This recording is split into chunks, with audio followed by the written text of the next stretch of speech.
Désormais, les véhicules de transport quitteront la ville d'Ansongo à 8 h du matin au lieu de 6 h. Les postes seront ouverts de 8 h à 17 h.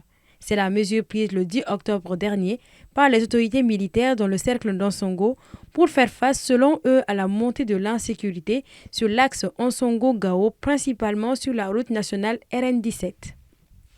Une mesure qui a engendré un arrêt de travail de 72 heures du vendredi 11 à dimanche 13 octobre de la part des transporteurs selon des sources locales. Les transporteurs protestent contre les enlèvements, les braquages et assassinats à leur égard, mais aussi contre la mesure de restriction des heures qui, selon eux, était manque à gagner dans leur activité.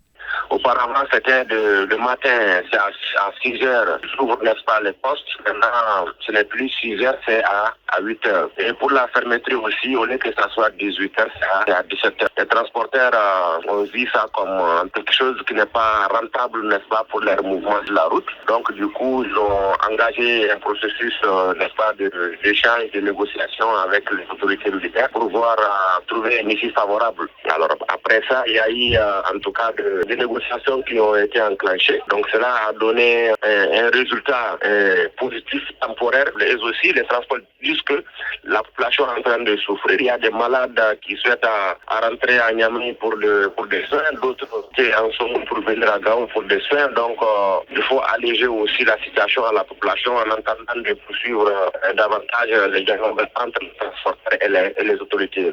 Après de vives négociations avec les autorités militaires du cercle, les transporteurs ont suspendu le mot d'ordre de grève et ont respecté les horaires de 8 h à 17 h. Tous les véhicules ont donc quitté Ansongo ce matin à 8 h, ont constaté des sources locales.